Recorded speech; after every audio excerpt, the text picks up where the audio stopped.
ప్రపంచంలో రికార్డ్ అయిన అత్యంత ప్రమాదకరమైన శబ్దాలు అవేంటో తెలుసుకుందాం. 1883 మే 20 రోజున ఇండోనేషియా కర్కటవ వాల్కనో ఇరప్షన్ జరిగింది. ఇదే ప్రపంచంలోనే అత్యంత ప్రమాదకరమైన మరియు పెద్ద శబ్దం. దాని సౌండ్ దాదాపుగా 310 డెసిమల్ వరకు ఉంది. ఈ సౌండ్ ఇండోనేషియా నుంచి 4800 కిలోమీటర్స్ దూరం వరకు వినిపించింది. ఈ కర్కటవ బాంబ్ యొక్క సౌండ్ 200 మెగాటన్స్ మరియు 100 రెట్లు ఎక్కువగా ఉంటుంది.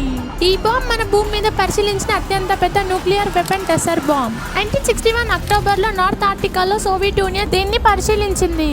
దీని యొక్క సౌండ్ 224 డెసిబెల్ వరకు 4 రెట్లు ఎక్కువగా ఉంటుంది. ఈ సౌండ్ వల్ల ఎంతో మంది చనిపోయారు మరియు భూమి యొక్క ఉష్ణోగ్రత -1.2 డిగ్రీ వరకు తగ్గించబడింది.